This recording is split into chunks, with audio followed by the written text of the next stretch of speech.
Je suis le bon berger qui donne sa vie pour ses brebis.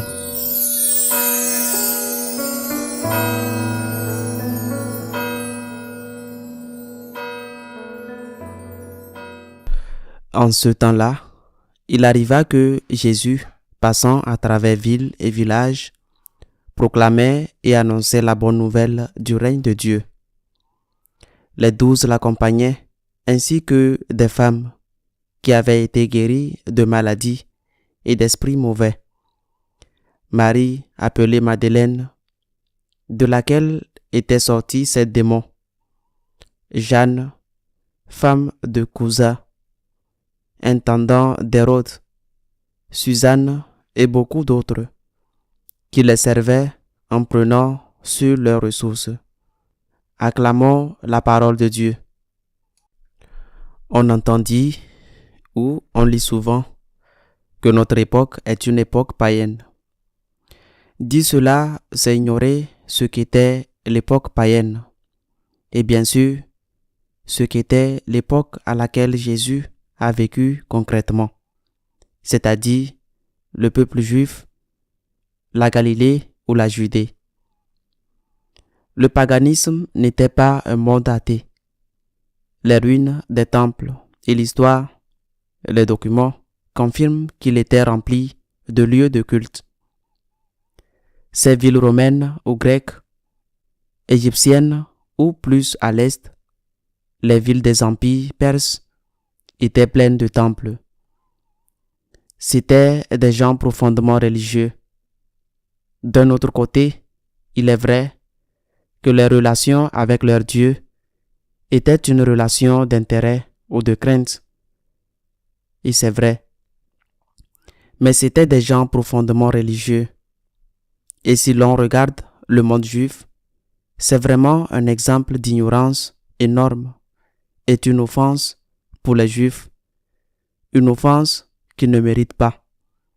Que de dire que ces gens n'étaient pas religieux ou ne croyaient pas au seul vrai Dieu ou même n'aimaient pas Dieu.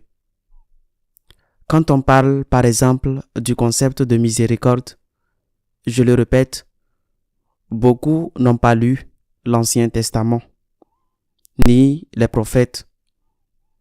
Ils croyaient en la miséricorde divine. Il est vrai que le Dieu révélé en qui nous croyons était un Dieu et est un Dieu juge, mais c'est aussi un Dieu miséricordieux. Et lorsque Jésus dit que la miséricorde se moque du jugement, il cite l'Ancien Testament.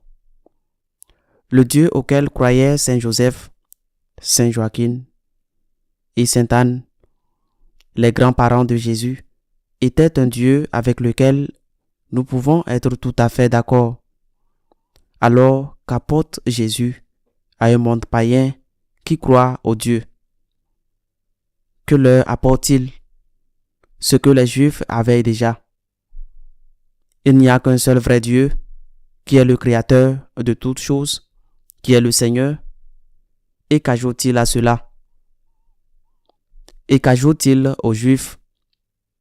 Pas le concept de miséricorde qu'il avait déjà, mais s'il insiste là-dessus et souligne, il ne leur ajoute même pas de manière absolue le concept de Père, car d'une certaine manière, celui-ci était déjà assumé par le peuple d'Israël, mais s'il était le Père du peuple et non de la personne.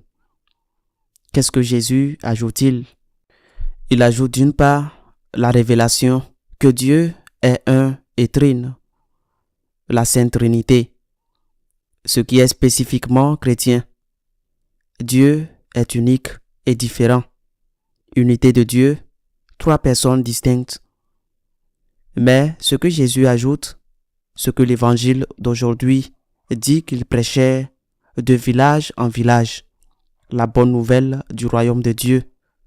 Ce que Jésus ajoute, c'est que le royaume de Dieu était déjà venu aux hommes en sa présence, en présence du roi. Le royaume de Dieu est proche, dit-il à ses disciples qui prêchent. Le royaume de Dieu est proche. Le royaume de Dieu, c'est lui. Le roi est le royaume. Et ce royaume de Dieu a commencé et n'aura plus de fin. Autrement dit, la bonne nouvelle, c'est l'existence de la vie éternelle. Quand en serons-nous convaincus? C'est-à-dire, quand nous, catholiques et catholiques pratiquants, serons-nous convaincus qu'il y a une vie éternelle? Car cela change complètement, radicalement la perspective de notre vie. Si contaminés par le monde qui nous entoure, nous pensons que tout s'arrête ici. La maladie est une tragédie et la mort d'un être cher est une tragédie, souvent impossible à surmonter.